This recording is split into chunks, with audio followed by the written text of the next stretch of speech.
Fala, rapaziada, seguidores do canal Buraco no Asfalto. Estamos aqui com mais um EP pra vocês. Liminha. Galera, Opa! novidade, esse final de semana a Liminha foi pra USP, treinou. Val, esse cara aqui... Treinou o quê? Corrida de rua. Jura? Corrida de rua. Estamos tentando tirar o Liminha da vida sedentária. E voltando pra casa, ainda fui pra academia. Foi pra academia ainda? Tô todo dolorido aqui, ó. Bote palminhas depois da edição do vídeo. Olha só. Ele está se dedicando. É, a gente fez um... A gente tá levantando uma corrente no podcast que até julho deste ano ele tem que correr pelo menos uma corrida de 10 km. Sem tempo. E ele gosta de correr? É a pergunta. É uma pergunta muito difícil. Gosta de mim? Eu sou um ótimo editor de vídeo.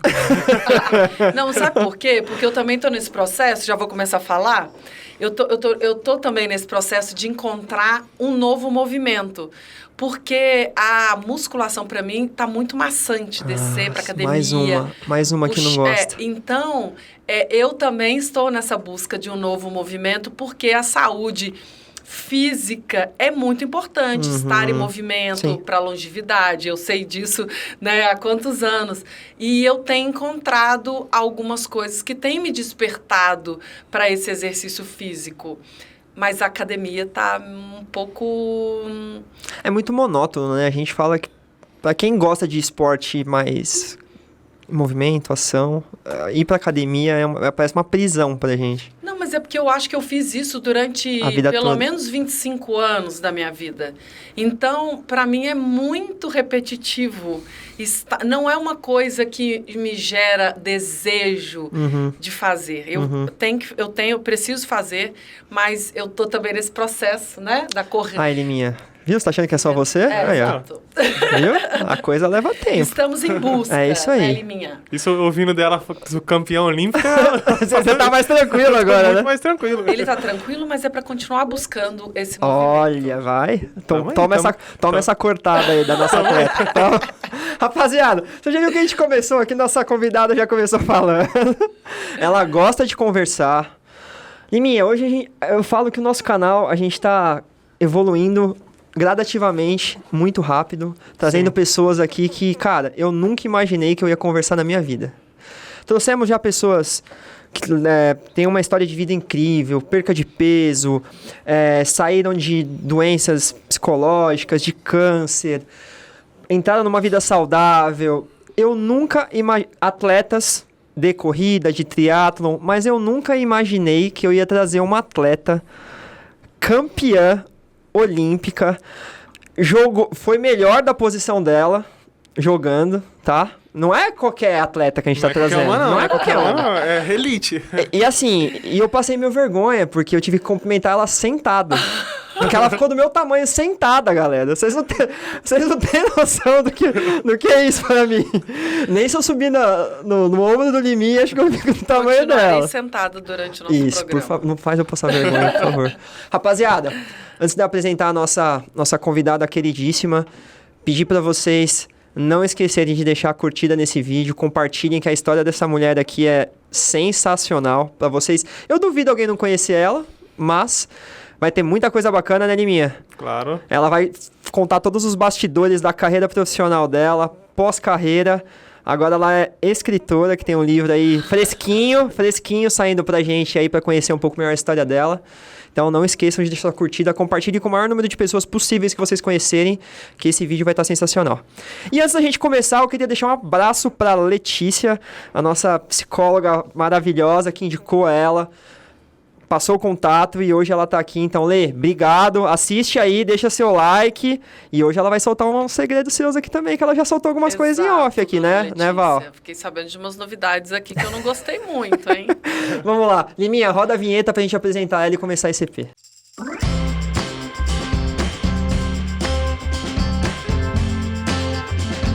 Pessoal, estamos aqui hoje com Valeuska Oliveira, nossa multicampeã, ex-atleta profissional de vôlei. Val, muito obrigado por comparecer no canal.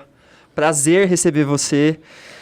Igual eu falei, nunca pensei em receber uma atleta olímpica famosa, super jogadora.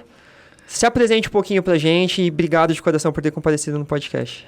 Obrigada. Não, o prazer é todo meu. Eu tô batendo papo nessa nova fase, contando um pouco da história e registrando um pouquinho, né, do que eu vivi e do que eu vou viver daqui para frente.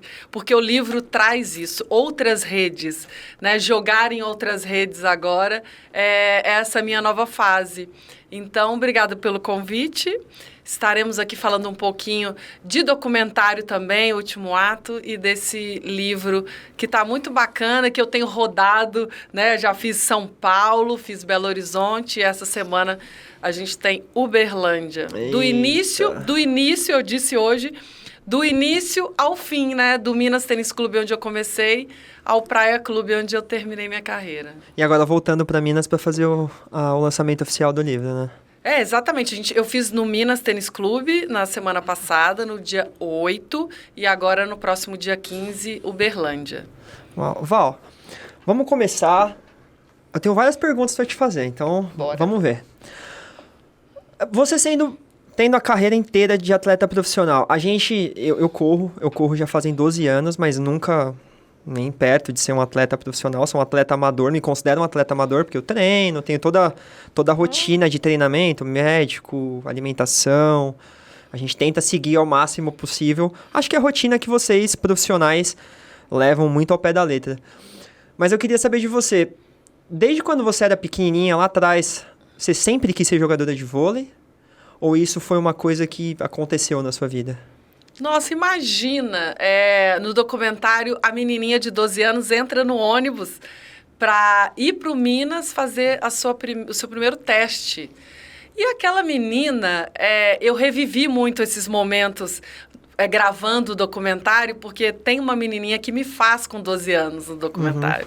Então, reviver esses momentos e relembrar um pouco como aquela menininha se sentia. E imagina, eu fui para o Minas, eu fui testada pela primeira vez com 12 anos de idade.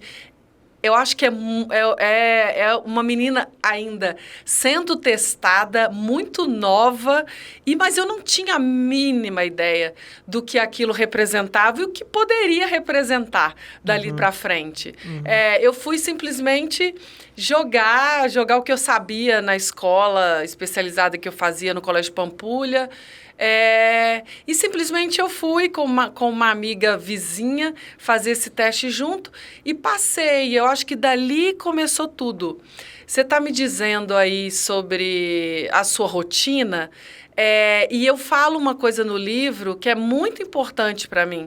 Se a gente for pensar que o esporte só serve para criar atletas olímpicos, a gente está muito enganado, porque o esporte traz muito mais coisas, disciplina, comprometimento, a vida saudável, traz muito mais coisas para muita gente do que a gente pensar em transformar uma criança, né, a ser... Eu imagino vocês são 12 anos se dedicando, o tanto de coisa que você já aprendeu com o esporte. E o esporte amador, ele é muito importante hoje para as crianças e para os adolescentes. Ele ensina muito. E isso é engraçado, porque tem aquela famosa frase que o esporte ele forma caráter, né, das pessoas, né? Então, assim, felizmente eu tô muito dentro desse mundo da corrida de rua. Já quando eu era menor, fiz peneiras de futebol, joguei em clubes. Mas na corrida eu sinto que é uma coisa mais tranquila de se praticar, porque a gente sabe que você deve ter passado por isso também. Você entrar numa peneira de um clube, você passar por um processo seletivo de um clube profissional, é muito difícil, né, Val? Ainda mais que nem você falou, você começou com 12 anos. É uma criança ainda, né? Acho que nem você falou, você foi fazer uma coisa que você brincava e gostava de fazer. Como foi esse processo todo na cabeça de uma menina de 12 anos, já ingressando num clube profissional grande, para começar a fazer um esporte que hoje é gigantesco no Brasil e no mundo? Não, foi realmente uma brincadeira. Foi um olhar de um professor que eu já era realmente mais alta do que os outros alunos. Eu gostava quando eu entrei nessa escola no Colégio Pampulha, eu tive os primeiros contatos com o fundamento em si, porque eu fazia educação física, e a gente não tinha tempo na educação física de parar, ensinar, né? Refinar um pouco os movimentos, os fundamentos. E aí, nessa escola, eu tive essa oportunidade de refinar um pouco, e foi realmente o olhar do Heron que me levou para o Minas para fazer esse teste.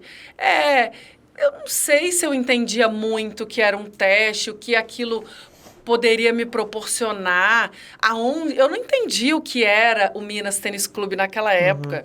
É óbvio que eu ia ver os jogos no Mineirinho da seleção brasileira. Eu já era muito fã da geração que eu tive contato em 96. Só que a dimensão daquilo... Eu não tinha... É muito novo, né? Eu não tinha a menor ideia do que poderia acontecer, do que aquilo representava, passar ou não. Talvez se eu não tivesse passado no teste, eu teria voltado, teria tentado novamente. Não sei. Quem sabe o que poderia ter acontecido, né? Mas foi realmente uma brincadeira. Você falou de corrida, a corrida é uma coisa muito individual. Né? Exato. E você depende somente de você. E o vôlei é coletivo, você depende do outro. Então, tem essa questão também de que você pode se preparar muito bem, mas você precisa que o outro também se prepare bem. Então, não adianta você ser o melhor do mundo se você não conseguir formar realmente uma equipe que caminhe na mesma direção. Junto com você. Porque para chegar numa medalha em 2008 de ouro, tudo tinha que estar encaixado, caminhando, né? na mesma direção. Então, eu quero tentar jogar tênis agora, que é uma coisa que está me despertando, mas jogar... Acho que é uma coisa amadora, para eu sentir depender somente de mim.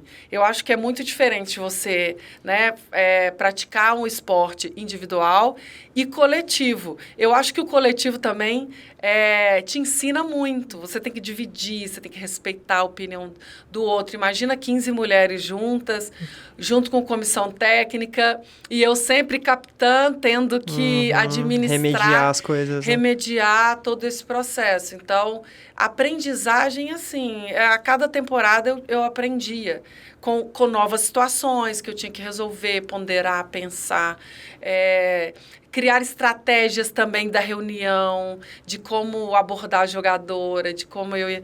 Então, são muitas histórias.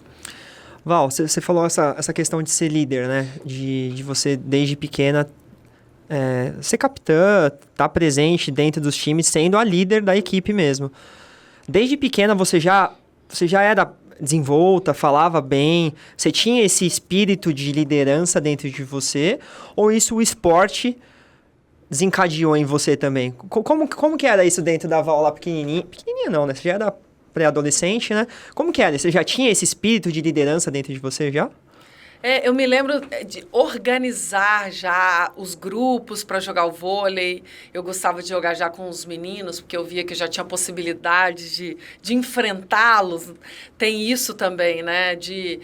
E engraçado que eu já buscava, então, uma melhora. Porque eu podia ficar com as meninas e ganhar delas sempre, mas não, eu já estava me desafiando ali, sem perceber, tentando jogar com os meninos. Isso é muito interessante. E é claro que a gente tinha uma rua, eu conto isso no livro, no documentário a gente não teve tempo de contar tanta coisa. Tinha uma rua meio sem saída do lado da minha casa, onde eu morava. Então, os pais pintavam o chão, montavam a rede, e ali a gente se organizava. E eu acho que eu já fazia parte dessa organização, mas, é claro, sem entender muito, né? Esse meu caráter, essa minha personalidade já de querer tomar a frente das coisas. Mas eu acho que foi um ponto de partida muito interessante. E com o documentário, com o livro, eu consigo relembrar essas situações, talvez sentimentos, que essa correria da vida não me deixa voltar lá atrás. Algumas coisas de um panfleto que foi entregue na porta de um supermercado e eu não lembrava dessa história. Então, eu entrei nessa escolinha porque eu peguei um panfleto na porta do supermercado e levei para o meu pai. Então, foi muito bacana reviver tudo isso e sentir um pouco do sentimento daquela menina, né, de 12 anos. Eu fico imaginando, a gente que, infelizmente, gosta de esporte, infelizmente não conseguiu seguir carreira profissional, que acho que toda criança tem um sonho num esporte específico que gosta. Mas eu sempre tive muito essa vontade de estar dentro de um clube e ver como que é esse processo. A gente que assiste, a gente sabe que é muito desafiante para uma criança, para um atleta. Mas eu tinha muito essa vontade dentro de mim de ver como que é esse dia a dia do atleta profissional. Os treinos, ir para os jogos, as viagens. Quando você entrou de cabeça em tudo isso, como que foi para você, Val? O que te chamou mais atenção? Como que era para você viajar, ficar longe de casa, longe dos pais? Como que foi tudo isso? Eu acho que com 14 anos eu já comecei a ser convocada para seleções mineiras. Sério? E brasileiras, né? Porque a gente tem seleções brasileiras infanto-juvenil e juvenil. Então, e eu já comecei a viajar muito naquela época. Tanto que eu conto no livro que eu me matriculei no ensino médio, no primeiro ano do ensino médio, 3 vezes. E eu não conseguia ir à aula. Por causa das viagens? Por causa das viagens. Caramba. E com 15 anos eu já comecei a jogar a Liga Nacional naquela época, que é a Superliga hoje. Então, eu ficava praticamente 6 meses fora da escola. Já nessa época. E as viagens, eu acho que eram divertidas ainda. A coisa não era tão profissional ainda para mim, né? Só que, assim, eu levava tudo muito a sério. Eu acho que eu aprendi isso na minha família. Desde muito cedo, eu levei tudo muito a sério. Uhum. A Yara, que me recebeu no Minas com 12 anos para fazer esse teste, ela diz, a Valesca com 12 anos já era uma menina atenta, responsável, queria melhorar. E aí eu fico imaginando uma menina de 13, 12 anos com toda essa responsabilidade, com toda essa disciplina já, sabe? E aí é mais uma lembrança que me veio. Como que eu me comportava? Eu chegava sempre... Então, eu acho que isso... Esse é um reflexo da minha família. Esse comprometimento com o horário, de não me atrasar, de respeitar os mais velhos. Vem muito da educação, vem muito de casa. E eu era muito responsável nas viagens também. Porque a gente relembrou isso com essa turma que eu encontrei no Minas, que uma mãe de uma jogadora sempre viajava junto. Ah, tinha isso? Sempre viajava uma mãe. Mas por quê? Por ser menor de idade, tinha que ter uma mãe ou não? Isso era um clube fazia para os atletas ficarem mais à vontade? Como que era? Eu acho. Imagine você, 15 meninas com 14 anos... viajando só com homens da comissão técnica. A gente não tem muitas mulheres na comissão técnica. Então, eu acho que fica uma coisa um buraco, um hiato grande, né, nessa aproximação.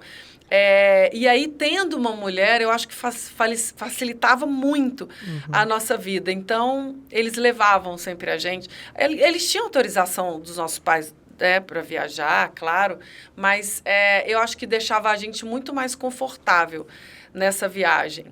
E a rotina era muito bacana, porque na época a gente ficava em colégios, às vezes, com o colchão no chão, e acabava um negócio da outra, a outra emprestava. Era uma divisão, a gente menstruou juntos no hotel. Eu ia fazer uma pergunta dessa pra você. Fora de casa. Então, quem já tinha menstruado passava essa experiência para outra. Eu tenho absorvente, e é assim... Sabe? Então, eu acho que era uma família, né? E a gente foi passando as experiências uma para outra, de quem já tinha, né, sei lá, saído com o menininho a primeira vez, quem não tinha. Então, eram momentos muito bacanas pra gente, dessa troca. E a gente não tinha muito tempo também de ter essa vivência fora, né? Porque a gente viajava, jogava, voltava, treinava, já naquela época. Já era uma coisa intensa, assim. Mas eu acho que ainda tinha esse quesinho de sem muita responsabilidade, sabe? Você já comentou esse ponto e era uma pergunta que eu ia fazer, porque por entrar muito novo no esporte, tanto as meninas quanto os meninos acabam perdendo situações que acontecem no dia a dia de qualquer um. E esse ponto da primeira menstruação, do primeiro namorado, como que é? Como foi viver tudo isso? Porque eu fico pensando, a escola mesmo, você terminava, você estudava, certo? Aí você entrou no clube, você teve que parar os estudos? Como foi isso? Isso é uma dúvida que eu sempre tive. Putz, e se eu virar profissional? Eu vou parar de estudar? Porque muitos param, né? Pela rotina frenética de não conseguir acompanhar o resto da turma. Como que foi toda essa maluquice? A gente conta no documentário e conta no livro também que foi uma decisão dos meus pais e minha, junto. Minha não, porque eu acho que eu não tinha nem responsabilidade na época para tomar uma decisão. A escola para os meus pais era uma coisa essencial e muito importante.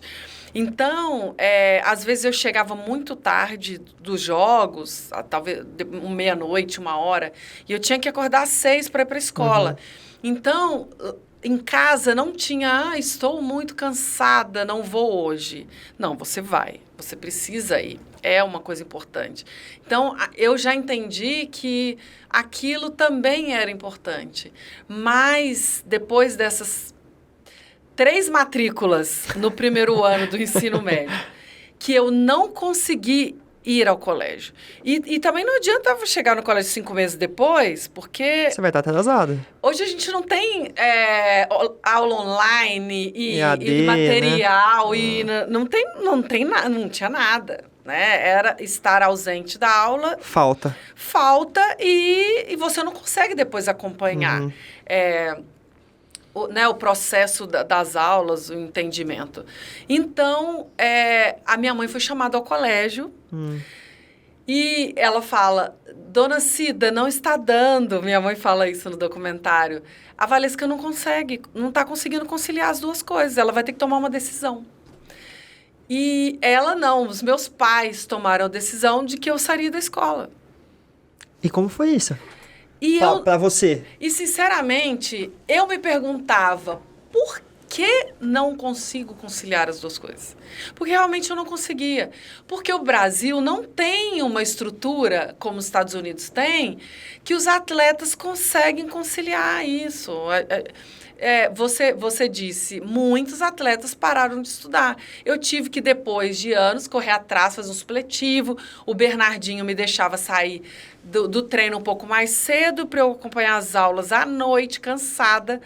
Às vezes, à tarde, no intervalo dos treinos, eu ia para ter o diploma hoje do ensino médio. E talvez outros atletas não fossem correr atrás disso depois. E nem concluíram isso. Né? Então, é uma situação muito difícil. Eu não sei até hoje, para te falar a verdade, como os meus pais decidiram isso, porque para eles era muito importante. E aí eu acho, David, que depois dessa decisão deles, eu senti que havia uma responsabilidade maior, porque agora eles tinham decidido, e eu tinha decidido, que eu daria certo no vôlei. É isso que eu ia te falar. Então, eu acho que a virada de chave foi exatamente nesse momento. Nesse momento você entendeu que ali você estava tomando a decisão de ser uma atleta profissional de vôlei. Que agora eu tinha que dar certo. Que eu tinha que realmente me dedicar, que eu tinha que correr atrás, que eu tinha que fazer com que as coisas dessem certo. Então, mas sinceramente, os meus pais tomaram uma decisão muito importante para mim, para a sequência da minha vida, da minha carreira, mas que eu não entendo, assim, como que eles chegaram a essa conclusão, porque naquela época eu achava que jamais eles iam largar a escola e... Para praticar uma coisa que ainda era incerta ainda, claro, né? Claro, e quantas pessoas tomam essa decisão e não têm uma carreira de sucesso depois disso? E aí se frustram. Exato. Porque não deram nem certo no esporte e estão atrasados porque não tem a questão da base do estudo para seguir uma outra E carreira. aí tem que voltar lá atrás para recomeçar tudo. É uma loucura. Sim, porque sim. imagina que meus pais... Gente, mas quantas pessoas podem tomar essa decisão e... É difícil. Né? Ainda mais para os seus pais, que você disse que eles sempre foram muito rígidos com essa questão de educação, de estudo, de... Eu fico pensando hoje, eu falo, gente, isso é quase impossível. Deus deve ter iluminado, não vai dar certo, não sei, porque, sinceramente, essa questão era indiscutível na minha casa. Aí eu vou te fazer uma pergunta. Você acha que eles acreditavam mais que você ia dar certo que você mesma no vôlei? Neste momento? Porque eles tomaram essa decisão? Não, eu não sei, porque os meus pais não eram entendedores desse núcleo de Minas Tênis Clube, do que poderia proporcionar aquilo, do meu crescimento, da onde eu podia chegar. Eu acho que não era, isso não era uma coisa lúcida. Eu acho que ninguém chegou, olha, se ela parar de jogar, ela será jogadora da seleção brasileira, ou, sabe, terá ótimos contratos. Eu acho que não tinha essa não era a intenção, sabe? Nessa época, quando você estava no Minas, você já tinha salário? Eu não sei se funciona como salário, se era prêmio. Como funciona essa questão do ressarcimento do atleta quando ele é juvenil? Você já era assalariada? Você ajudava seus pais dentro de casa já com uma parcela do que você ganhava? Ou nessa época ainda não, você só estava dentro do clube fazendo esse processo para se tornar uma atleta profissional? Não, quando eu saio das categorias de base e entro já, mesmo tendo idade de categoria de base, jogando já a Superliga com as meninas, viajando. Eu comecei a viajar com 15, 16 anos já, para jogar a Superliga. Aí sim eu tinha, realmente, a gente falava de ajuda de custo, era um valor simbólico, mas que para mim já era interessante, né? Eu nunca precisei ajudar os meus pais em casa.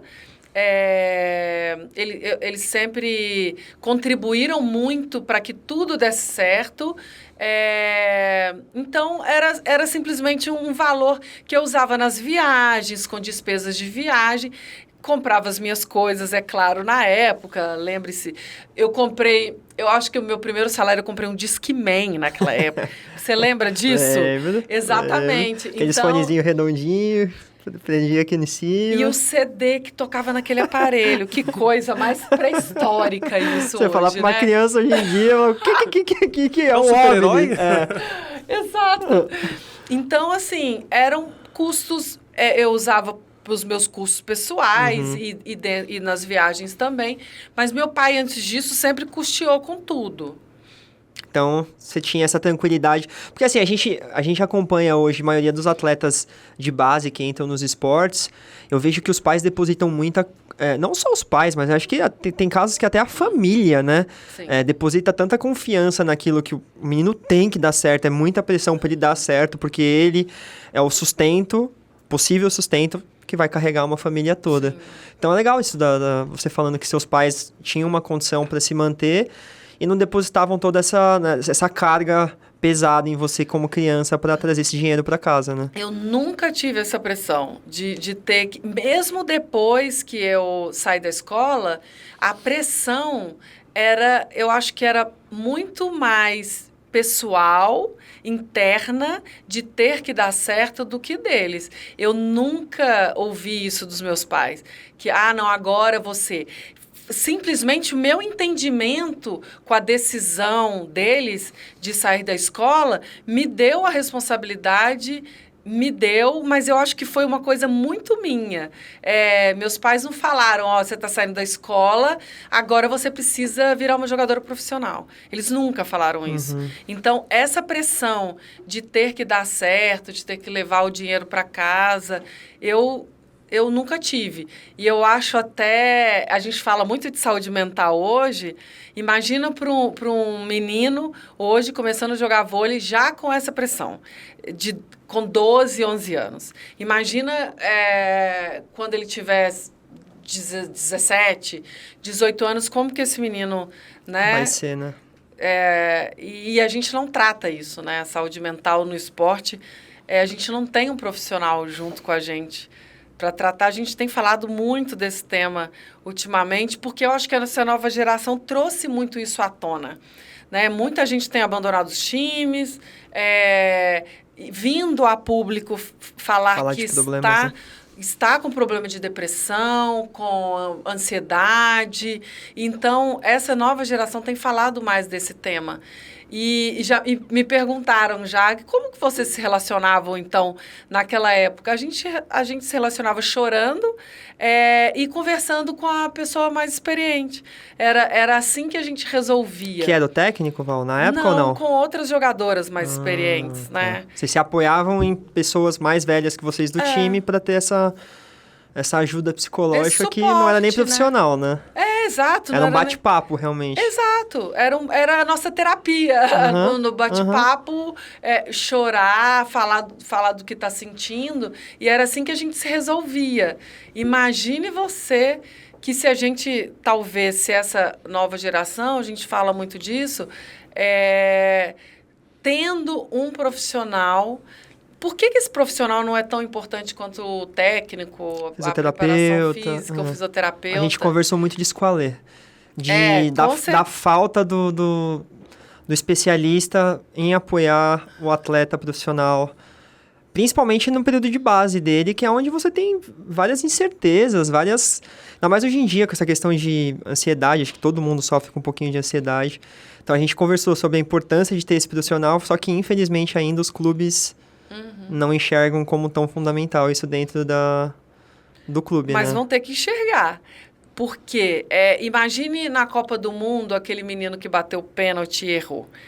Como que ele ficou depois? Alguém perguntou para ele o que ele sentiu antes de bater o pênalti? Alguém preparou ele para aquele momento de bater aquele pênalti com, sei lá, milhões e milhões, bilhões de pessoas vendo aquele jogo? Então, é muito importante para que chegue nesse momento aí de decisão, porque o esporte de alto nível é o limite, né? É a perfeição. E se a saúde mental não estiver caminhando junto, você pode estar muito bem tecnicamente, muito bem fisicamente, mas se você não estiver preparado mentalmente para bater aquele pênalti ou para atacar a última bola do jogo, né, no 24-19, lá em 2004, se você não estiver preparado realmente mentalmente para fazer o último ponto, o seu físico e o seu técnico não adianta de absolutamente nada. Então, hoje uma coisa que caminha junto. E eu acho que os clubes vão ter que rever essa questão brevemente. Eu acho que alguns já têm se mexido para essa questão, e eu acho muito importante. Val, fazendo um link para essa questão do auxílio terapêutico, dessa pessoa mais experiente dentro do clube, você teve uma carreira privilegiada por ter grandes técnicos e ter grandes parceiras de time também, né? Hoje o Bernardinho acho que se tornou uma referência também fora das quadras aí como, né, palestrante, escritor e tal. Foi uma das pessoas mais marcantes que você trabalhou junto? Quem é a pessoa que... Eu sei que não deve ter só uma, mas... quem marcou muito sua carreira, assim, como profissional nessa parte de liderança, de apoio, de conversa? Eu fui muito privilegiada, de verdade, eu sei disso. Porque eu falo, ter participado, tem um capítulo aqui que fala disso. Ter participado da seleção da geração de 96 foi realmente um aprendizado diário com elas. É óbvio que o Bernardinho me pegou com 17 anos e me mostrou muitos caminhos. Bernardinho, comissão técnica. E essas jogadoras foram muito importantes para mim. Eu acho que as mais importantes. Porque em muitos momentos hoje de vitória ou de derrota, de sucesso ou de fracasso, elas estão falando comigo ainda. Eu trago isso muito. Eu falo que quando eu pego a medalha de 2008 nas mãos... eu sinto tantas mãos carregando aquela medalha, porque muitas outras gerações que antecederam aquele ouro construíram aquela vitória, construíram aquele caminho. E ter aprendido com elas, e eu acho que eu tive uma inteligência, eu não sei como, de realmente prestar atenção, de absorver tudo que eu podia. Quando eu chego na seleção em 97, a Ana Moser foi uma pessoa que me impactou demais. Porque a Ana Moser, as pessoas olhavam para ela com respeito e aquilo me intrigou de uma certa forma que eu disse assim, um dia eu quero que as pessoas me olhem daquele jeito. E aí, mais uma vez, a inteligência, que sinceramente eu não sei da onde veio, com tão pouca idade, de tentar entender como que ela chegou até ali. Qual foi o processo? Como que eu tenho que me comportar? Eu sou atleta, eu vivo do meu corpo. Como que eu tenho que me alimentar? Eu preciso do meu repouso à noite? O que eu preciso fazer para prevenir as lesões? Então, eu fui buscando esse quebra-cabeça mesmo e fui montando isso para mim. Então, e foram elas que me deram essas ferramentas. Fofão, Virna, Leila, todas aquelas meninas daquela época. Eu não sou vitoriosa hoje com tantos títulos se eu não tivesse vivido com elas lá no início. Com toda a certeza do mundo. Você pegou as melhores gerações do vôlei feminino, não pegou?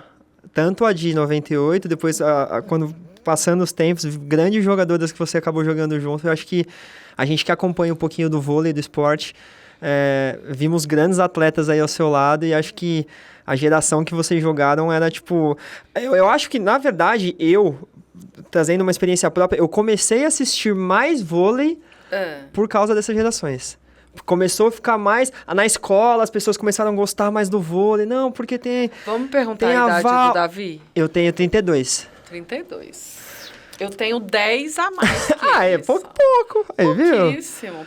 Então, assim, a gente começou a ter aquela coisa de... o futebol era óbvio que era o maior ainda, mas Sim. O brasileiro começou a ter um olhar diferente pro vôlei a partir de vocês, tanto do feminino quanto do masculino naquela época, que começou realmente ter um destaque nacional e mundial dentro do esporte. Então, acho que serviu muito de referência pro esporte crescer muito aqui dentro do Brasil. Provavelmente eu devo ter jogado com 4 gerações diferentes. Porque eu saí no ano passado e tinham meninas com 19 anos, que tinham menos da metade da minha idade. Então, e essa geração é muito diferente da outra geração. E aí eu tive que muitas vezes me readaptar a novas pessoas chegando e a novos comportamentos também, porque são criações diferentes. Já somos 15 diferentes, né? Criadas diferentes, com suas crenças. E aí, essas novas gerações trouxeram coisas muito diferentes do que eu aprendi com aquela. Então, eu acho que essa readaptação... ela era por temporada, assim, né? Chegava uma menina nova. Imagina que uma das meninas tinha 19 anos, que era a Tainara, que tá chegando, né? Já tem uma responsabilidade hoje no Praia, mas que chegou ano passado com a metade da minha idade. Então, é incrível como você vai aprendendo e vai crescendo com essa troca, sabe? Eu chego em 2000... olhando para as meninas. Em 2004, eu já estou ali no meio do caminho. Em 2008, todo mundo está olhando para mim, porque eu e Fofão, nós éramos as únicas remanescentes de 2004. Então, eu passei por todos esses processos, sabe, de aprendizado. Isso é engraçado, porque eu fiz um link com o que você falou agora. Eu fiquei imaginando você espelhando a Ana Moser quando você chegou na seleção novinha, e agora a Tainara chegando no clube e tendo você como se fosse uma Ana Moser sua naquela época. Eu imagino que essas meninas mais novas que você jogou agora no final de carreira te olhavam como a Ana Moser de antigamente. com um olhar de admiração, com o olhar da mãezona. Você fazia esse papel de mãezona para elas também? Como que era a sua relação com as meninas mais novas? Eu não sei se eu fui muito mãezona, não. Porque quando você é capitã, você tem uma frase muito bonita aqui da Marcela Gomide, que é fisioterapeuta hoje do Galo. Ela foi fisioterapeuta do Minas e também do Praia. Ela fala, ser capitã é ser vigilante, guardiã dos valores. Então, eu acho que eu era a mãezinha carrasca, porque as coisas tinham que acontecer. E tinham que andar com regras, né, com comportamentos. Eu acho que eu fui mais essa mãe, sabe, que cobrava, doutrinava. Que dava exemplo para cobrar. Então, essa mãezona, eu acho que não. Eu acho que pode ser uma mãezona do bem, porque eu já tinha caminhado por onde elas estão caminhando hoje. Eu sei dos resultados que eu tive fazendo, né, algumas coisas e não fazendo outras. Então, poder auxiliá-las para o bem e para o caminho da vitória, eu acho que foi muito bacana para mim. E eu acho que eu consegui fazer isso todos esses anos. Show. Val, uma pergunta que eu sempre quis fazer e que eu acho que dentro da vida do atleta profissional deve ser, ao mesmo tempo que deve ser muito gratificante você ter esse olhar de outro país, né, de um clube de fora do seu habitat que você está jogando. Como foi para você, quando e como foi para você a primeira vez que você foi jogar em um clube fora do Brasil? Como foi isso? E em que ano aconteceu isso na sua carreira? Você disse quando eu fui jogar... Por um clube morar fora. Morar fora, isso. Foi uma das melhores coisas que aconteceram na minha carreira. Eu saí em 2004 para a Itália. Eu joguei 3 anos na mesma equipe, na Itália, eu e Fofão. Ah, vocês jogaram juntas ainda? Eu e Fofão somos quase marido e mulher. Mais ou menos isso. Porque nós dividimos quarto na seleção durante anos. E a gente tinha essa função também de liderar, né, juntas. E aí, quando eu vou para a Itália, a gente descobre que está indo para o mesmo time. E aí a gente ficou 3 anos no mesmo time da Itália e foi para a Espanha também no mesmo time. No mesmo time? No mesmo time. Ô, louco. Então, vocês tinham o mesmo empresário ou não? Era coincidência mesmo? Coincidência. Caramba. Exatamente. Eu acho que essa dupla deu tanto certo que as pessoas já contratavam a dupla. É o combo. Tem que levar o combo. O combo do McDonald's, exatamente.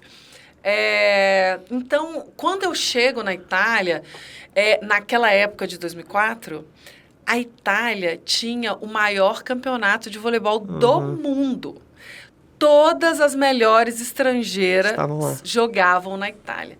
Então, imagine você que 6 times italianos podiam ser campeões naquele ano. Assim, o meu time era uma seleção de cubanas, polonesas, italianas, eu e Fofa. Era, assim, realmente uma loucura. E nós ficamos em Perugia, na Itália... Fora todos os aprendizados de conviver, de viver, e eu amo arte, então eu me deliciei muito, amo vinho. Então, assim, a Itália hoje é minha segunda casa. E nós fomos muito vitoriosas nesse time. Eu acho que de 11 campeonatos que nós disputamos em 3 temporadas, a gente foi campeão de 9. Ô, louco. Então, assim, os campeonatos italianos, Champions League, foram 3 anos maravilhosos. Eu volto a Perugia hoje e as pessoas se lembram daquela época, legal. Daquele time ainda. Isso é relembrado ainda lá. E aí, depois eu vou para a Espanha, um ano que antecede a Olimpíada de 2008, em 2007, com um ano conturbado na Espanha, porque o time... estava muito bem financeiramente no ano anterior, quando contratou a gente, e aí passou por muitas dificuldades lá, só que nós decidimos ficarmos juntas. Jaqueline também estava nesse time, meu marido era preparador físico e o Paulo Coco era o técnico. Então, nós decidimos ficarmos juntos, pensando mesmo na Olimpíada. Senão, cada uma podia ter ido para um time diferente. Eu tive proposta da Turquia na época. a gente podia ter se separado, mas a gente viu que depois foi muito bacana no processo da chegar lá em Olimpíada 2008 de 2008. É ter um técnico brasileiro, um preparador físico brasileiro, né? E a gente conseguir manter, né, se manter bem fisicamente, tecnicamente, foi muito importante. E depois, para a Rússia, que foi muito incrível, porque a Rússia é completamente diferente desses outros países, né, que eu morei. E aí, mais uma vez, me readaptar. Conheci muita gente bacana. E aí, me readaptar até ao modo de vida. Na Rússia, você foi sozinha? Não, Fofão não. Não? Mas meu marido, eu conheci aqui em São Paulo. Ele era preparador físico da Virna na época. E nós nos conhecemos. E quando eu fui para a Itália, eu falei para ele que eu só ia se ele fosse comigo. E aí ele foi comigo, e aí ele foi preparador físico dos times que eu jogava. Era o combo com o Fofão e com o meu marido. Depois com o marido. E aí ele seguiu comigo para a Rússia, porque naquela época a preparação física desses países não eram tão qualificadas. E muitos jogadores brasileiros iam jogar fora e voltavam com lesões até irreversíveis. Sério? Exatamente. Mas por que você acha isso, Val? Porque treinava muito? Tinham dor, tinham que jogar. Nós, estrangeiras, fora do Brasil, somos cobrados. Você tem que estar na quadra todos os dias. Se você tiver com dor ou não. Então, tem que ir mesmo assim. Exatamente. Então, eles infiltravam o ombro, infiltravam o joelho, tomavam muito remédio. E aí, quando voltavam para a seleção, não conseguiam mais ter o mesmo desempenho. Então, eu já tinha uma condromalácia nos joelhos muito nova e eu já tinha desenvolvido uma técnica e uma preparação para não agravar mais essa lesão. Então, ele foi comigo para realmente cuidar. Eu nunca tive uma lesão séria fora do Brasil. Durante 7 temporadas, eu consegui desempenhar, jogar quase todos os jogos, provavelmente, mas muito por esse cuidado. Porque você tinha alguém capacitado do seu lado ali, cuidando da parte física. Isso foi muito importante para mim, muito importante. A Rússia, vou dar meu pitaco, foi mais complicado a adaptação? Porque assim, a gente conversou com a Lei quando ela veio e ela fala que ela participa também um pouco desse processo de transição de carreira quando o atleta vai jogar em outro país. Ela fala que pede para eles comunicarem, para trocar uma ideia, que o atleta procure brasileiros, coisas que aproximem você do seu país natal para você ter uma convivência mais tranquila no país que você está indo. Como foi isso nos países que você foi? Porque, assim, eu conheço a Itália e conheço a Espanha, são países muito agradáveis de se morar. Agora, a Rússia eu não conheço. Mas a gente liga muito ao frio, eu não sei como eles se alimentam, a língua também é um fator que, né, dificulta muito. Como foi isso nos países que você conviveu, Val? Foi tranquila essa adaptação para você? Ou foi uma coisa que às vezes passou, putz, não, vou voltar pro Brasil, aqui eu tô me sentindo deslocada. Como foi isso?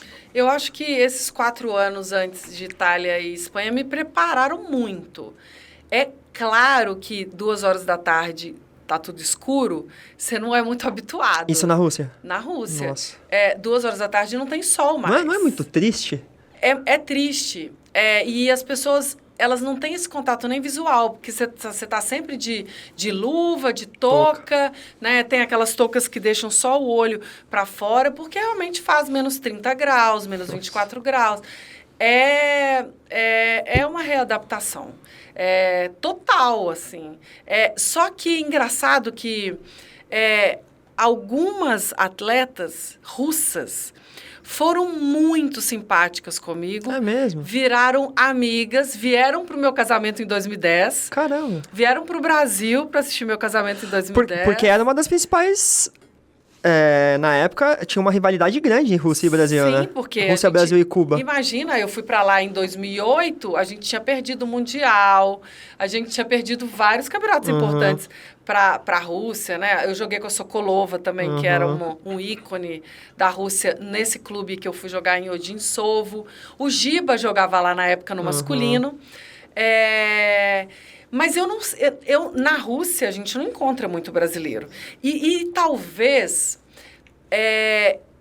para aprender a língua na Itália e na Espanha, eu não fui atrás dos brasileiros. Porque eu queria realmente... Eu gosto muito... De entrar na cultura do país. De entrar, de aprender, de como é, Então, eu acho que se você fica muito com os brasileiros, você acaba não tendo esse contato, né, com a língua, você não aprende muito bem, você não explora o lugar. Então, eu queria realmente ver a Itália com os italianos, né? O que eles têm de legal para mostrar, porque... Se você mora, você conhece muito mais do que um turista, do que um turista, né? Exatamente. Então, e assim, eu fui jogar em lugares... Eu fui jogar perto da Sibéria, que fazia menos 45 graus. Nossa. Então, vida fora do hotel não existia. Então, tem lugares que... 9 horas da manhã ainda tá escuro. E como era jogar? Porque assim, vocês jogam com... Assim, a roupa é mínima. Num lugar... Ah, tá. Não, mas os lugares são muito mais preparados pro frio do que no Brasil. Ah, tá. Talvez você sinta frio no Brasil muito mais do que você fora, sente né? fora. Eu tinha motorista na época, então o motorista ligava o carro, deixava aquecido, quando eu entrava já estava... Só que assim, tem a dificuldade também. Entrou no lugar, tira a roupa toda, tira touca, luva, casaco. Sai do lugar, põe tudo de novo. Então, mas assim, foram momentos muito bacanas para mim. Muito de aprendizado mesmo, sabe? De saber. E você acaba entendendo outras coisas muito interessantes, porque alguns comportamentos dele, do povo de onde você está, vem muito pela história. Como que foi a guerra? Por que você não consegue ficar em fila, esperar o outro? Então... É isso mais bacana. Você começa a entender coisas culturais do país que só vivendo lá para saber mesmo. Comportamentos das pessoas que passa de geração em geração e você acaba questionando por que ele se comporta. Gente, mas que mal educado. Por que ele se comporta dessa... Não! Você tem que realmente... Uma coisa que foi trazida culturalmente para eles. Né? Ao invés de reclamar, tenta entender por que ele está se comportando daquela maneira. É isso. Val, aí vamos chegar no ápice. No ápice, se é que foi o ápice da sua carreira. Qual era a sensação de vestir a camisa da seleção brasileira e representar o Brasil jogando campeonatos aí pelo mundo e chegando a ser campeã e melhor jogadora do torneio? Como foi esse sentimento para você, fazendo um insight de você lá 12 anos, começando no Minas? Como que foi isso para você? Exatamente isso que você está falando. Porque quando você atinge o auge, o que me remete era a caminhada. Então, é dos 12 anos mesmo, quando eu entro no ônibus, quando eu faço, o que eu fiz, o que eu abdiquei, eu tive que dormir, eu não fui na festa, eu não saí, eu não vi meu irmão eu não fui na formatura do meu irmão, não fui no casamento do meu irmão. Então, eu acho que exatamente a medalha é só um símbolo para mim de tudo que eu caminhei para chegar, de todo o processo. E aí me remete exatamente a essa trajetória de toda essa dedicação. Eu acho que é isso. Essa é a sensação que eu trouxe das pessoas também, das gerações que passaram, que colocaram um tijolinho, que foram construindo essa vitória junto com a gente, que ensinou tanto, que eu pude passar para as gerações novas.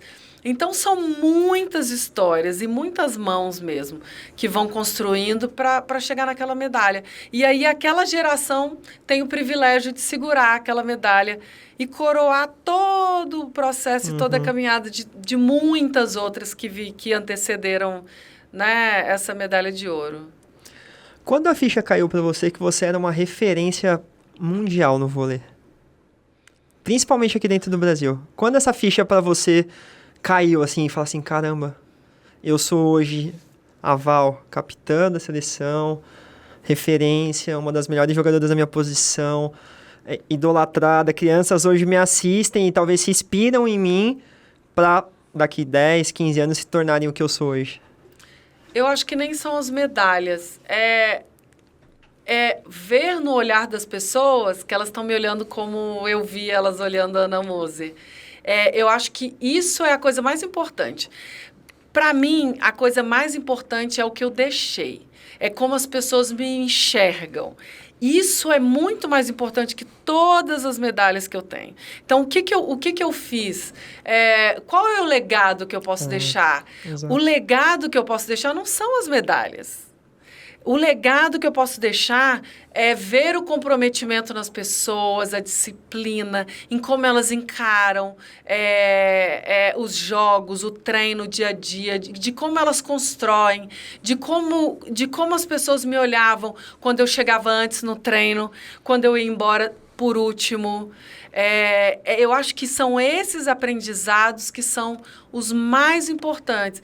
E ver que as pessoas hoje me olham daquela forma que eu realmente queria que elas me olhassem, é a coisa mais importante para mim. Val, qual foi a situação mais difícil que você passou na sua carreira como atleta profissional? Teve alguma situação? Porque a gente, hoje de fora, acho que com os anos passando, a gente acabou vendo muita coisa ser vinculada de doping, de escândalo, de que se fosse até técnicos com atletas menores, de abuso, de não só sexual, mas como também, né, de pressão, abuso mental de jovens, tudo. Teve alguma situação difícil que você se recorda que você passou na sua carreira de atleta?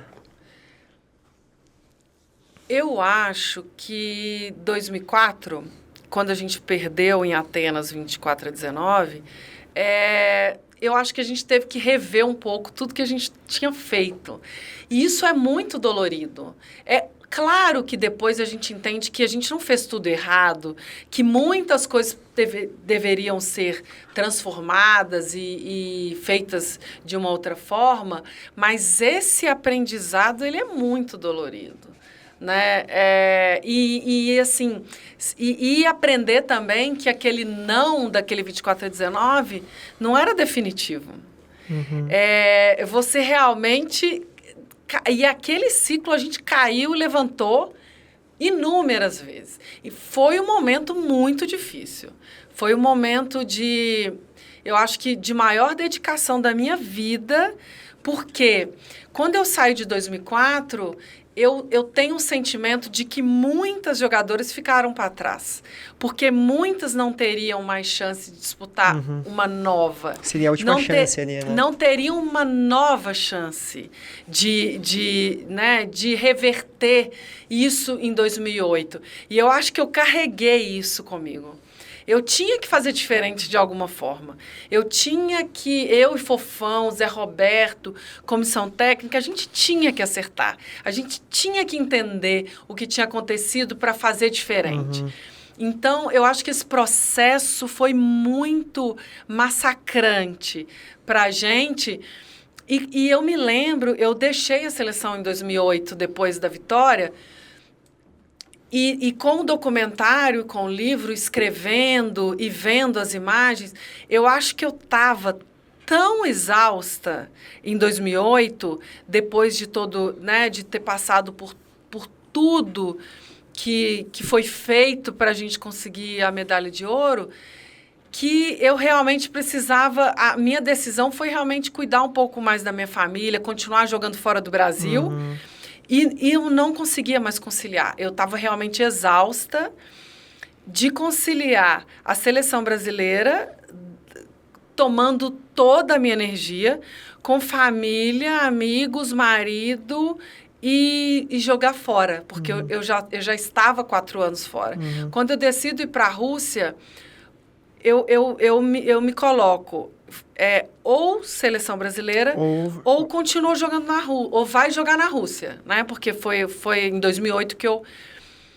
E aí eu tinha que escolher ou isso e a minha família, né? Tanto que eu falo no livro que eu troquei a medalha de 2012 pela minha família. Nossa, deve ter sido uma decisão bem complicada de se tomar. Foi uma decisão Foi uma decisão difícil, mas foi uma das decisões mais acertadas que eu tomei. Porque eu consegui resgatar o que eu estava perdendo, que era a relação com a minha família. Eu não consegui... Imagina você que eu jogava a temporada inteira fora do Brasil, até maio. O Zé Roberto me ligava no domingo, eu tinha sido campeã italiana. Quarta-feira eu preciso de você em Saquarema, no centro de treinamento. E eu estava na Itália ainda. Então, eu tinha que voltar, refazer a mala. E esse ciclo durou durante 4 anos. E eu não ia conseguir mais fazer isso. Val, antes da gente ir pro seu Val atual, uma pergunta que eu tenho muita curiosidade de fazer para os atletas profissionais, principalmente para as mulheres. Como fica a questão das mulheres que sonham ter filhos jogando? Eu imagino que isso deve ser muito cruel na cabeça de uma atleta profissional que quer ser mãe. Como que é isso dentro de um clube? Não só de um clube, da seleção também, né? Que você passou pelos 2 processos. Eu acho muito difícil. Tanto que eu fui postergando essa minha vontade de ser mãe, porque eu via muito, desde muito nova, porque a Virna, na época, em 96, já tinha filho. E a Virna, às vezes, chegava de um Grand Prix de 40 dias fora, chegava em casa e o filho não a reconhecia. Aquilo era doloridíssimo. E uma das nossas terapias, ela chorava e contava que o filho não quis... Uma semana depois, tudo resolvido. Mas imagine você chegar em casa... Impacto, né? O seu filho não te reconhecer, não querer ficar com você... Por decisão sua. Então, eu não queria, e eu acho que eu não conseguiria, de verdade. Eu vejo que algumas meninas conciliam essa maternidade com o esporte. Eu preciso dormir à noite, eu preciso me alimentar, eu preciso da minha vida, sabe? E eu não sei se eu conseguiria conciliar essas 2 coisas. Então, eu fui postergando. E aí, chegou também no momento do final da minha carreira que eu precisava muito de um tempo para mim. Então, e aí eu comecei a repensar, a realmente ser mãe ou não. E eu falei, não, eu não quero ser mãe. Isso foi uma decisão pensada, super tranquila, de querer realmente não dedicar, dedicar o meu tempo a outra coisa, a outra pessoa. Realmente, hoje, eu preciso desse tempo para mim, para as minhas coisas, para o meu tempo, sabe? Das minhas decisões. Então, hoje eu decidi não ter filhos por conta disso, de chegar, eu acho, no momento de que realmente eu preciso viver, viver para mim, entendeu? É exatamente isso que eu digo, porque 30 anos de carreira, eu ia falar, você viveu pro vôlei, né?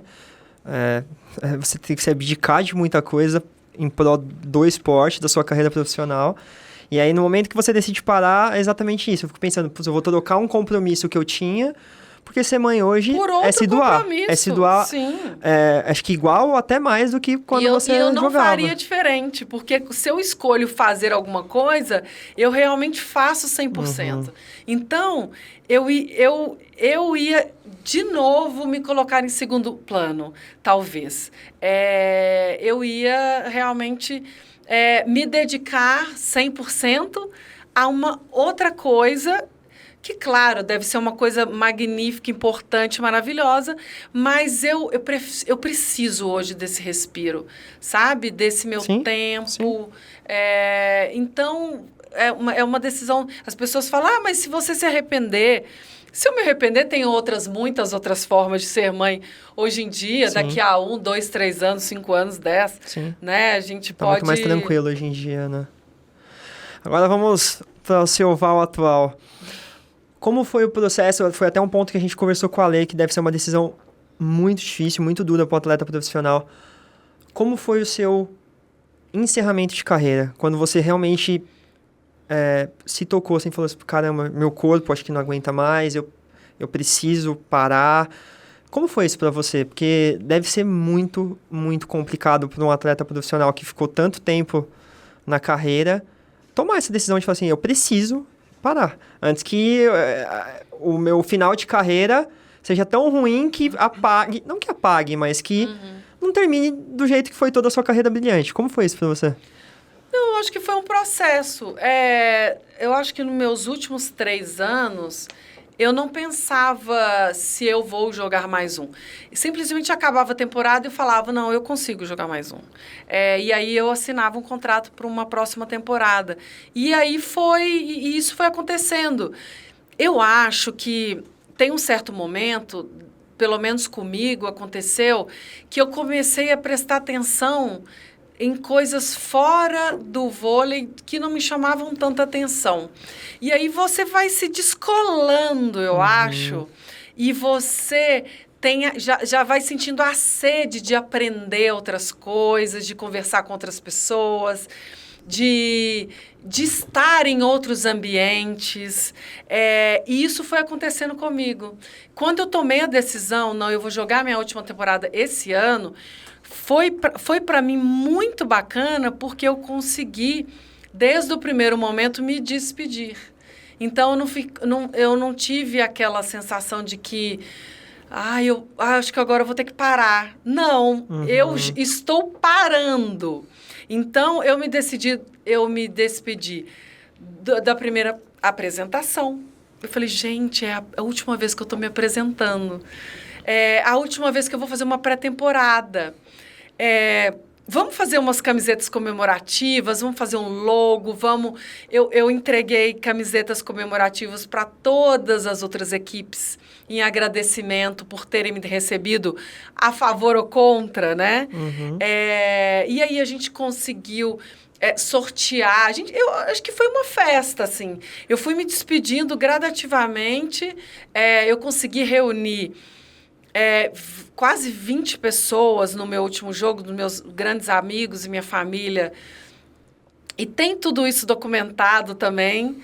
É muito legal, porque se eu quero reviver algum momento, eu vou lá no meu canal do YouTube e dou uma olhadinha, sabe? Em algum set dos episódios, do momento que eu quero mais relembrar. E o livro agora me trouxe muito desses momentos também. E foi, eu acho que foi uma festa, assim, uma choradeira muito grande, porque os times iam se despedindo também de mim. Então, eu fui jogar no Rio pela última vez, e aí eles falaram, olha, hoje será a última vez que a Valesca, né, estará disputando uma partida oficial aqui no Rio. E aí foram acontecendo isso em outros lugares também. E aí teve o último jogo da Superliga, o meu último jogo no Praia Clube. Meu Deus do céu. E foram muitas sensações, muita choradeira, muito bacana. E assim, foi realmente no momento certo. Sabe quando você para e fala, meu Deus, obrigada por eu ter o privilégio, novamente, mais uma vez um privilégio, de ter decidido e de realmente ter parado na hora certa, sabe? Eu paro e falo, nossa, você acha que eu conseguiria jogar mais um ano? Não. E ter feito as coisas que eu fiz depois que eu parei, que foram muito interessantes para mim. Essa nova vida, a outra vida, né? Porque eu tinha uma e agora eu tenho outra. Tá sendo muito bacana para mim. Val, notando você falar da sua trajetória na carreira, você sempre foi você teve muito planejamento, eu noto, assim, você parece ser uma pessoa muito organizada. Metódica, que gosta de detalhar tudo direitinho, os próximos passos. Nesse seu encerramento de carreira, isso veio só dessas suas virtudes que você construiu durante sua vida profissional e pessoal? Ou teve algum mentor, alguma pessoa que te auxiliou nessa sua transição de carreira? Como foi isso? De você falar assim, eu paro tal dia de 2022, meu último dia como jogadora profissional de vôlei, e a partir desse momento eu vou seguir esses passos daqui em diante. Isso foi uma coisa que você planejou você com você mesma? Ou teve alguém que te auxiliou nesse processo? Continuo jogando em time, né? Porque eu acho que quando a gente soma forças, e é uma coisa que eu não domino. Então, eu tive que realmente contratar uma equipe que fizesse esse novo desenho. Porque, e eu fui descobrindo muitas coisas durante esse novo processo. Tem muita coisa disso depois do capítulo 7 do livro, que é esse desenrolar, esse novo desenho. Então, a gente teve realmente que descobrir o que fazer com 30 anos de carreira. O que a capa diz muito, que eu sou uma nova mulher, mas com o tênis, eu vou carregar a minha vida no esporte para o resto da minha vida. E como que isso pode continuar impactando as pessoas? Como que eu posso inspirar, motivar as pessoas com o que eu vivi? Então, isso foi estudado. Desde quando eu saí em maio, eu tive o lançamento do documentário em junho, e a partir daí começou-se todo esse estudo. Então, eu fiquei 6 meses passando por esse processo de autoconhecimento também, de novo autoconhecimento, o que eu poderia fazer para trazer essa carreira para esse novo momento. E eu acho que elas fizeram brilhantemente, assim. E elas tiveram que me conhecer muito. Porque imagina desenhar uma nova vida de uma pessoa. Sim, que ficou 30 anos vivendo... Fazendo uma coisa só, na verdade, né? E aí, eu acho que está muito bonito, porque a gente fala muito disso no livro. Elas fizeram um manifesto sobre esse novo momento, está aqui no livro, atrás da capa. E eu estou muito contente com tudo que tem acontecido. Muitas coisas têm acontecido muito naturalmente, só que esse novo desenho, eu fiquei muito feliz e eu fui realmente descobrindo durante o processo. Val, uma coisa que a gente vê muito, que é muito natural dentro da vida do ex-atleta profissional, independente da modalidade, é ele sair do campo, da quadra e migrar para uma profissão de vou ser técnico, vou ser auxiliar, vou ser comentarista. Isso nunca passou na sua cabeça? Comentarista eu já aprovei. Eu fui comentarista da Globo agora no do Mundial de Vôlei que teve no final do ano. E aí cai no aprendizado, que é a coisa que eu mais gosto. Eu acho que é a minha palavra. Então, desbravar novos horizontes, outras redes, jogar em outras redes é o que me motiva hoje. Então, foi um aprendizado, eu nunca tinha feito, foi um aprendizado muito bacana para mim, um desafio muito grande, e eu saí de lá muito confortável já com isso. Então, eu acho que provar muitas... Aí, ó. Ela aí. Aí, olha, e fazer ao vivo, 1 horinha de ao vivo. Esse programa tava bom de bloqueio. Não, pera ali. Então, assim, cada dia um narrador diferente, no seu tempo diferente, e você tem sempre... E aí, é claro que a minha história no vôlei me ajuda muito nessa adaptação. O observar, saber o momento de falar, o momento de não falar. Então, eu acho que foi muito válido para mim, foi um aprendizado incrível, dentre outras tantas coisas, né, que eu quero fazer daqui para frente. Esse aí já tô eu já fiz um check. Então já tá lá no meu currículo. Mas técnica, isso até agora não passa na... Não, eu não me vejo voltando para a quadra, tendo a mesma rotina. Essa rotina eu não quero. Essa mesma rotina eu não quero. Essa rotina é muito cansativa. E aí, nos últimos meses, realmente, acordar com dor, ter horário, uniforme, viaja, volta, refaz mala. Essa rotina é massacrante. Então, eu não quero. Eu quero o meu tempo. O meu tempo hoje é a coisa mais valiosa que eu tenho. Então, poder programar as coisas, eu nunca... Se a pessoa me convidar para uma coisa em maio, eu não sei se eu posso ir. Hoje você consegue... Eu consigo dizer, não, eu vou. A gente vê na semana. Eu falava assim, a gente vê na semana, conforme a minha programação, eu consigo. Então, tempo é hoje a coisa mais valiosa para mim. E poder me programar, sabe? Val, da sua vida de atleta, o que você acha que o esporte... Quais são as maiores virtudes que o esporte trouxe para Val hoje, mulher, esposa...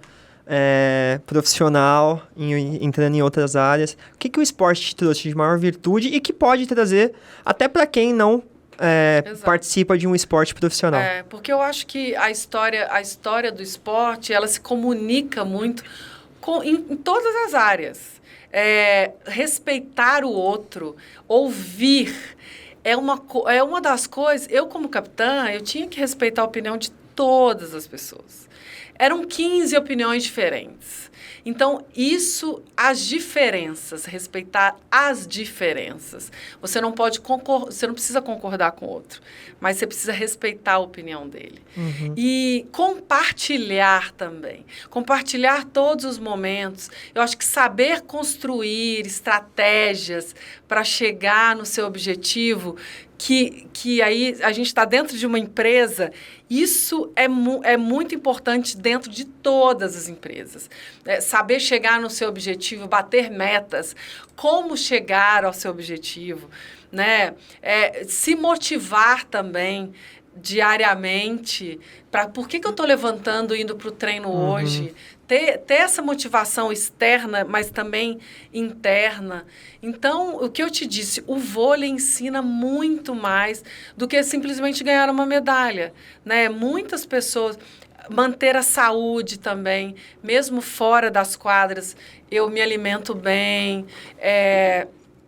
eu procuro me exercitar também para ter uma saúde física e mental, continuar, né, sendo muito bacana. Então, os ensinamentos são saber perder, saber ouvir o não, saber fazer desse não o sim. Como que você transforma a derrota na vitória? A frustração em algo esse construtivo, processo, né? Aprender a se frustrar. E o Bernardo fala uma coisa muito bonita, que eu acho que me norteou muito durante toda a trajetória. Não fique muito feliz com a vitória e nem muito triste com a derrota, porque os dois são passageiros. Show. Show de bola. Irmia. Você vê, né?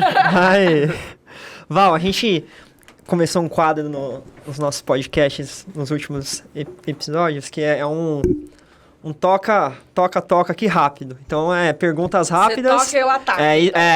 Mas então vai devagar aí que... São Paulo ou Minas? São Paulo hoje. Brasil ou fora do Brasil? Pra morar.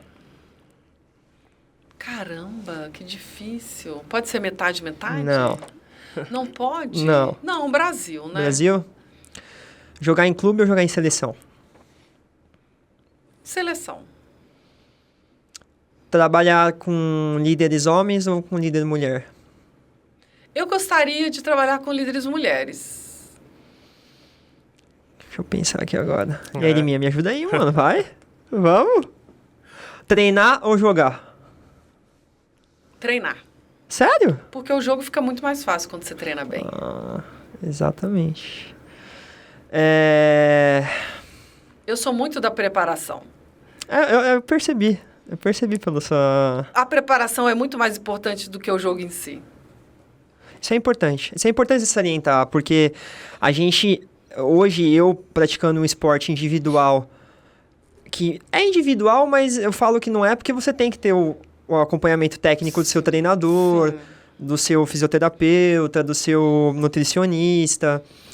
E eu noto, Val, não sei se você tem essa visão, mas com o passar dos tempos e com a questão da ansiedade, a gente que é mais novo realmente sofre disso, porque a gente é muito imediatista, a gente quer a vitória rápido, a gente quer o sucesso rápido.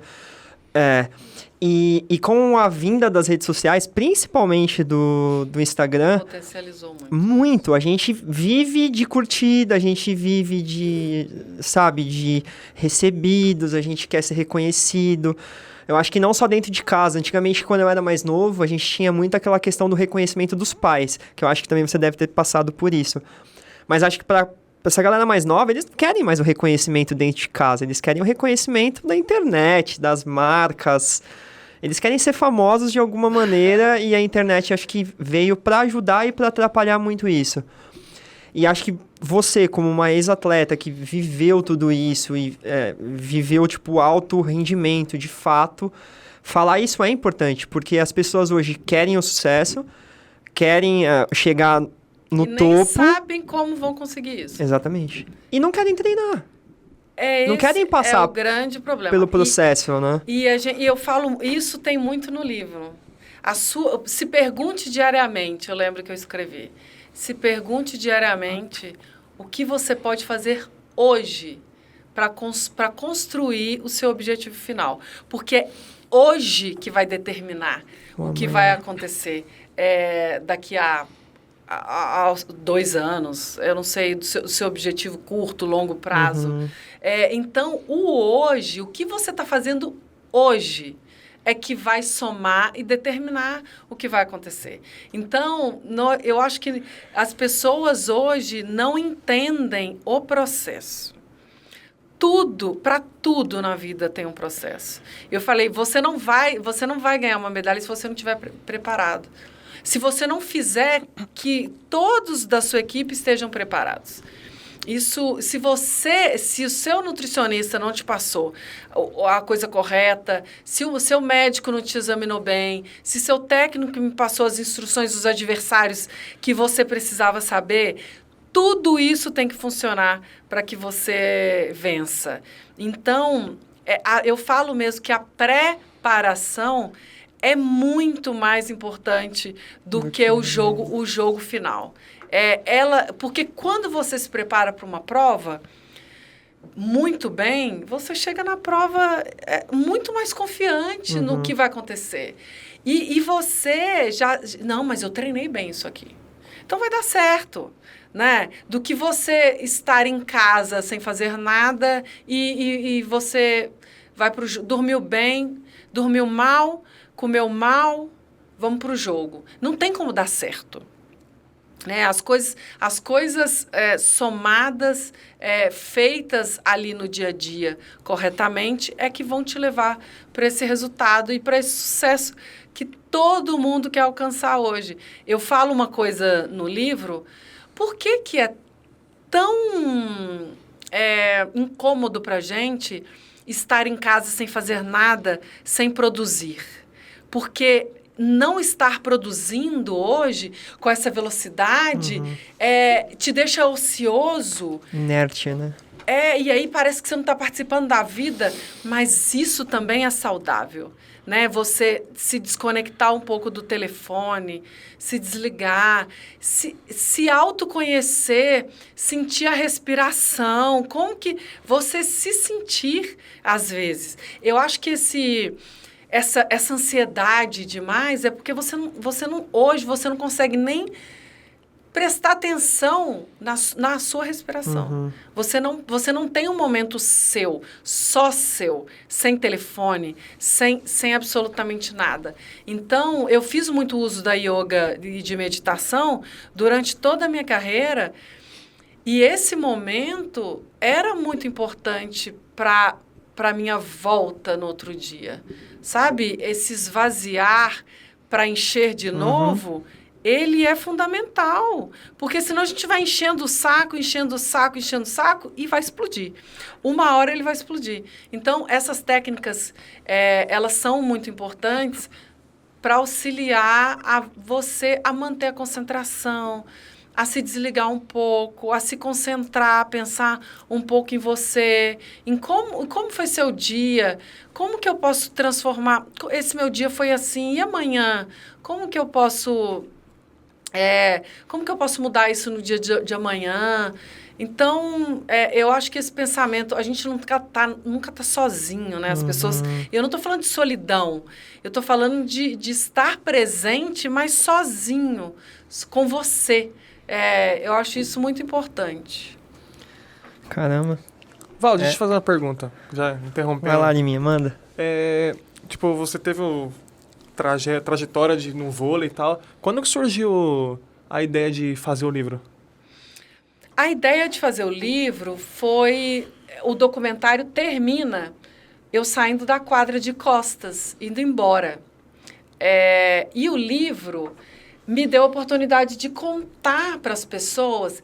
Eu ouvi muito relato de muitas pessoas que aos 40 anos, mulheres principalmente, estão mudando de carreira, estão se reinventando.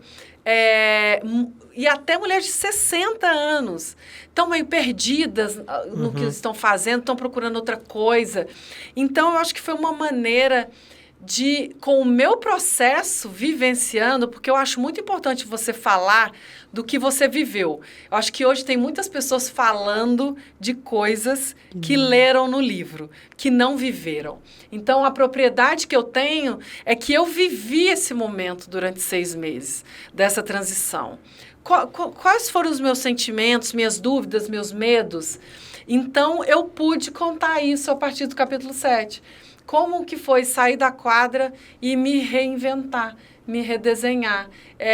E eu acho que muitas mulheres já estão lendo isso e têm me mandado mensagens lindas, assim, da força que você tem que ter, de que é humano sentir medo de viver novas coisas, de que é normal sentir medo de novos projetos, de novas coisas, se desafiar.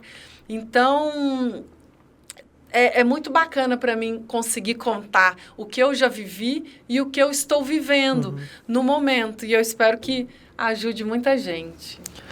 Show de bola. Vamos fazer o marketing aqui, publicidade. Onde eu posso encontrar o livro para comprar? Deixa aí as referências pra gente... A gente está subindo na Amazon. Eu quero rodar o Brasil com esse livro. Bora fazer isso dar certo. Porque eu tenho Uberlândia semana que vem, na próxima quarta-feira, dia 15. E eu estou tentando já fechar Curitiba, que é um lugar também do meu coração, e Rio de Janeiro. Mas agora a gente tem que esperar o carnaval passar. Agora. Porque nada acontece. Agora no carnaval, eu quero ver se em março eu já consigo fechar essas duas. Show. E eu quero ir para o Nordeste, porque eu acho que os fãs do vôlei no Nordeste são infinitos e eles são muito carentes desse contato com o personagem, né? E eu quero levar ver isso pra eles, né?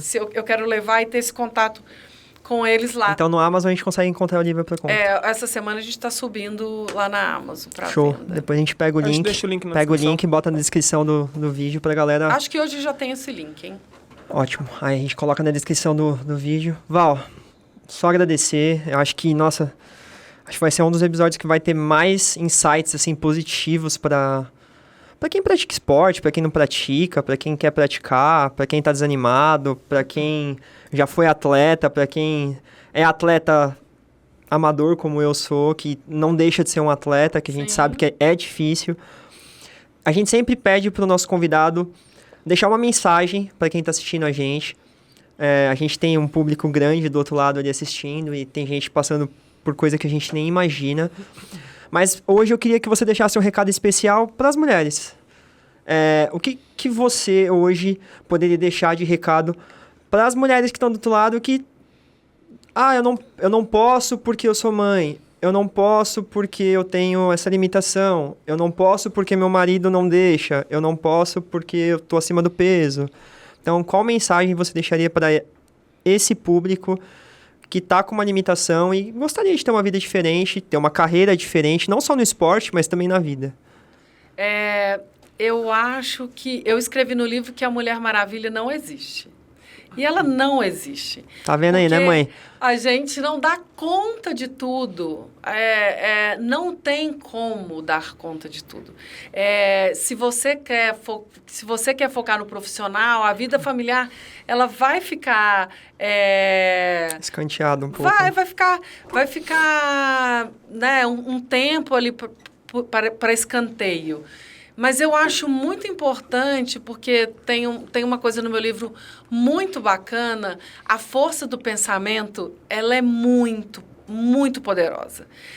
Eu acho que as mulheres que estão em dificuldades e estão passando por esse processo que eu passei nos últimos meses, pensar realmente que o dia de amanhã vai ser diferente e que vai ser do jeito que você quer. E que você deseja.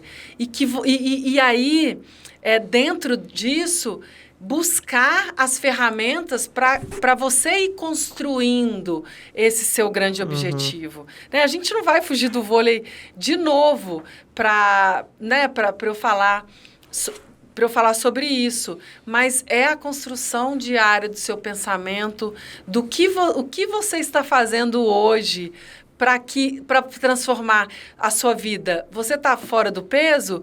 De que você está se alimentando hoje para perder 50 quilos? Então, o que você está comendo hoje que vai somar e você vai conseguir perder 50. Mas hoje você pode perder 500 gramas, 1 quilo. E aí a gente vai construindo esse grande desejo, esse grande sucesso de vitória das pessoas, mas eu acredito muito nessa preparação diária para que isso aconteça. Show de bola. Val, agradecer. Fê. Do lado aí tem um negocinho no chão. Olha, eu já ia. Tá esquecendo já. O que ele está esquecendo? Seu presente. Esquecer presente não pode, gente. Esse aqui é uma lembrancinha do nosso apoiador do canal, tá? Do Box da Fazenda. Obrigada. Agora, eu sei que você pode comer um pouquinho de doce, então é uma lembrancinha aqui. Claro que eu posso. Para você se deliciar aí, como forma de agradecimento de você ter participado do canal. Obrigada. Olha, não é porque você tá aqui, a gente trouxe pessoas incríveis já, mulheres incríveis aqui, que têm histórias gigantescas, assim, mas de verdade, obrigado pelos ensinamentos, parabéns pela sua carreira profissional inteira, a gente já tinha uma admiração muito grande por você. Obrigada. E agora, então, conhecendo você pessoalmente maior ainda, sucesso com o livro, com o documentário. Vou deixar um assinado aqui para você. Obrigado, agradeço. Continue motivando, você fala muito bem, queria te dar esse feedback, eu acho que você deve potencializar isso, continue com esse... Como eu posso falar? Nossa, tem mais presente? Tem mais presente. Caramba! Vou vir mais vezes Você viu? aqui, hein, gente?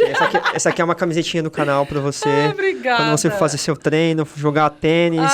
Obrigada. Pra você usar no seu dia a dia. Mas o feedback que eu te dou continua inspirando. Você fala muito bem. Se eu fosse você, eu investiria mais em palestras, que você fala muito bem. Acho que você tem tudo pra inspirar pessoas aí. Acho que nos lugares que você for. Já estamos em produção dessa palestra. Então, me convide quando tiver que eu estarei lá. Parabéns pela carreira, sucesso. Liminha, bota a rede social dela aí pra galera seguir ela, acompanhar ela lá, pra acompanhar a trajetória do livro. Fiquem por dentro aí na internet, no site do Amazon, pra vocês adquirirem o livro da Valesca. História aí, acho que tem muita coisa que ela não conseguiu abordar aqui que vai estar no livro, que é legal vocês saberem. Acho que deve ter bastante conteúdo bacana nas redes sociais dela também. Podcasts, participações especiais. Então fiquem por dentro da rede social dela aí, que acho que vai ter bastante coisa bacana por vir ainda. Só tem lançamento de livro aí, gente. 8, 9. Tá demais. Parabéns, Val. Obrigado por ter vindo. Continue inspirando e conte conosco aí para proliferar a sua história. Muito obrigado, viu? Obrigada. É realmente continuar impactando vidas com tudo isso que eu vivi. Seria um desperdício eu deixar essa caixinha fechada. Com certeza. Continue desbravando outras redes. Exato, jogando em outras redes. É isso aí. Gente, trouxemos a multicampeã, jogadora, excelentíssima de vôlei, ótima pessoa, futura palestrante, líder, escritora aí, que eu tô vendo que ela tem o dom pra isso aí. Então continue acompanhando a história dela. Fiquem de olho no canal, tem bastante EP legal que passou aí. Pra quem não assistiu, vai lá no nosso canal no YouTube, tem bastante coisa bacana, bastante site pra vocês se inspirarem, trocarem de vida, entrarem no esporte, que conforme a Val falou, o esporte salva vidas e forma caráter. Então, independente do que você for praticar, futebol, vôlei, caminhada, natação, bicicleta, tênis, comece um esporte, traga isso pra dentro da sua essência, que eu tenho certeza que sua vida vai mudar. Tá vendo, né, Liminha? Tô. Hoje foi só cortada pra cima de você aí, hein? Liminha, vamos continuar na corrida, hein? É isso aí, galera. Valeu. Obrigado. Tamo junto.